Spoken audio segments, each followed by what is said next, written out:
Dana White, in a recent interview with ESPN, spoke about the potential heavyweight fight between Francis Ngannou versus Jon Jones. He said that Jon Jones was asking for an absurd amount of money. And for the amount of money he's asking for, it's not going to happen. I mean, you couldn't be asking for a more absurd amount of money at a worse time. Jon Jones reacted to Dana White's comments and posted this on his Twitter, saying, "It's interesting to just sit here and watch your boss lie to the camera like this. We never discussed any increase in pay. Immediately the conversation was that I already made enough. I never made a number offer." He followed up with, "If you're not going to change my contract for the heavyweight move, at least have the decency to be honest with the fans." He followed up with, "I was over the situation, but I'm not going to sit back and allow Dana to lie to the fans. I never asked for an absurd amount of money. That's bullshit." He followed up with, "I'm not going to give up hope. The way I'm taking this whole thing is UFC don't want to budget the Jon Jones heavyweight move up right now. They should have just said that. Lying on me and saying that I asked for too much, it's just unfair. That was unnecessary." Followed up with, "You already let me down a bit by shutting this Francis mega fight. Don't add salt to the wound by telling the fans something that's not the truth." He ended it off with, "If you're wondering, I'm not fighting with the UFC. I'm not mad at Dana or beefing. Just surprised he went that route. I said my piece. I'm over it." Francis Ngannou on the Ariel Helwani's MMA show says that the Jon Jones fight will eventually happen. I think that one is not moving on very well since the last comment of the UFC president Dana White. But at some point I thought that fight is going to happen, and I thought I might have a fight before many months as last time. But it's not happening. It's stuck somewhere. So let's see how it goes. He has to be discussed. I think this fight is so big. I mean, to be honest, I never talk about it. People always ask me about it, and I kind of like deflect the question. But I knew that is something was gonna happen. I didn't think that we're gonna be talking about this fight at this point, but I knew that it's gonna happen at some point. So yes, now than ever, I believe this fight is gonna happen. Maybe not now, but it's gonna happen.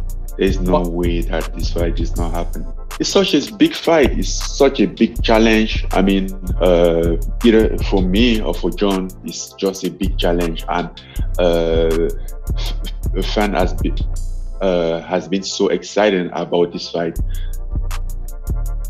I mean, if they care about fans a little bit, there's no way this fight is not going to happen. Yes, he's moving up to heavyweight, but this is a big fight. I think it's reasonable to ask for more compensation. Like I would do the same. I mean, I'm also expecting something out of this fight, to be a big payday or something like that. Not because I'm moving up. No, I'm moving down, but still want some money, you know. So it's just the circumstances, it's just the fight. The fight sounds to be very entertaining, big fight, and it was the risk. No, I think the UFC know very well about this, because they have been talking about this fight for like at least a year. Like all the time, I used to have interview, and fans will always ask me about the Jones fight, and I have to deflect the conversation, but it always came up, you know, like, you know, something that is not avoidable. Like I need the rematch against Stipe. I want to be the heavyweight champ, but people who mostly ask me about the Jones fight or than the Stipe fight or a DC fight, you know, they always ask me about talk to me about Jones fight. Then I'm like, okay, I'm not going down unless Jones comes up. Then we will talk about a fight, but I'm not going down. But and obviously I sense that it's gonna happen, but not soon.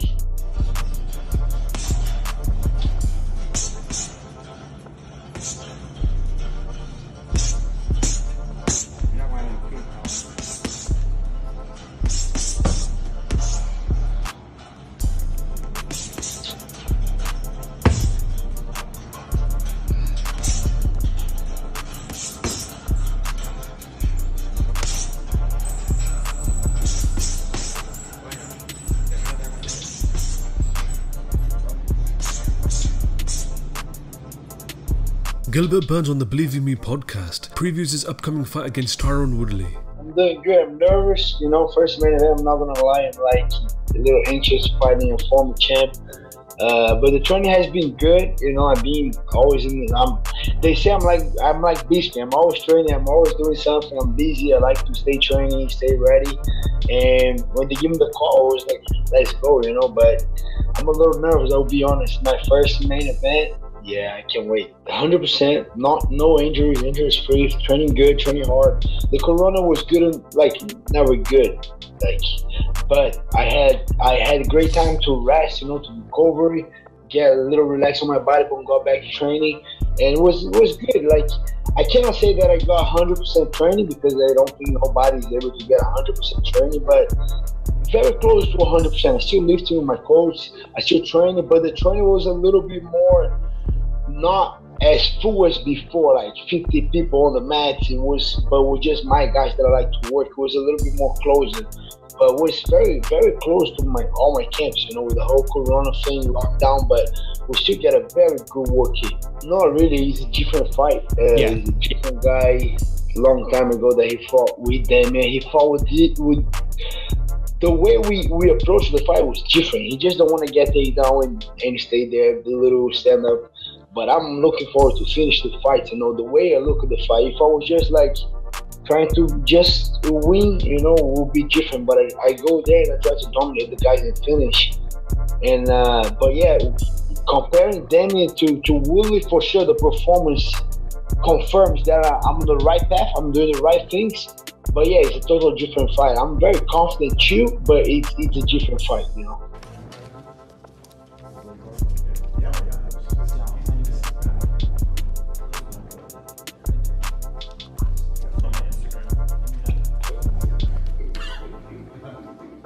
Natural knows better.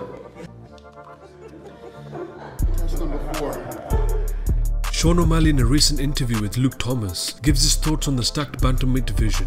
I don't know whether he's scared or stupid or smart. Scared or smart. He's either smart, retiring on top, kind of leaving at the top, or he's not necessarily scared, but he's like, damn, that's a lot of tough fights in my division.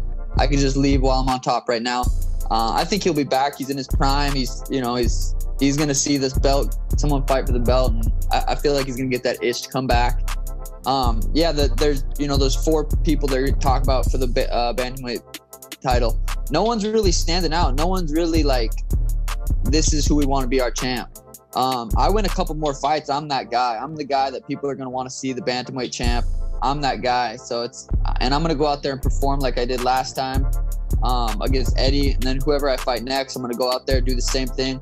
And I'm only a couple fights away from the title because if you look at the rankings, they don't really matter. You had Jose Aldo ranked number 6 in the bantamweight division. He's never even won. You had Dominic Cruz coming off a loss fight. But the rankings don't matter. I think those top 4 dudes right now, the Sterling, Jan, Corey, and Marlon, those top 4 dudes are killers. They're high-level black belts in MMA. But no one's talking about him. No one's like, that's the dude. No one's that interested. I'm that guy. I'm that guy that's going to come, knock these dudes out, get my title shot, and I'm going to be champ. And it's going to be, you know, people want to see me there. And it's going to be exciting. And Michael Bisping on the Believe in Me podcast speaks on the ongoing rivalry between Darren Till and Mike Perry. I don't know what's going on with Mike Perry and Darren Till, but Darren Till and Mike Perry, I thought they were kind of friendly. Remember, there was that epic back and forth where Mike Perry came up to Darren Till and said, do you want to go to the spa? And he said, do you want to spar? And he's like, oh yeah, we'll go to the spa. He's like, well, you want to go get a massage and steam and all that? And Mike Perry was like, no, do you want to spar? And it might have been the other way around. Maybe Darren Till said it to Mike Perry, but there was that confusion, right? And it seemed like they were buddies.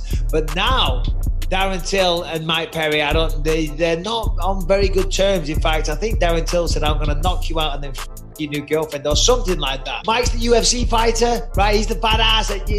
It's Mike Perry, don't with us. And he's like, oh, now he's going to be that guy. He's going to perpetuate that myth. He's going to live up to that stereotype and go and have a fight against someone that maybe doesn't want to. Saying that and knowing Mike Perry, he'll fight anyone anyway. So I don't think he's too. Perry's 170. He's a decent size. He's not a small guy. So it's not like, and Till used to be 170 as well. So that's a good fight. I'd like to see that.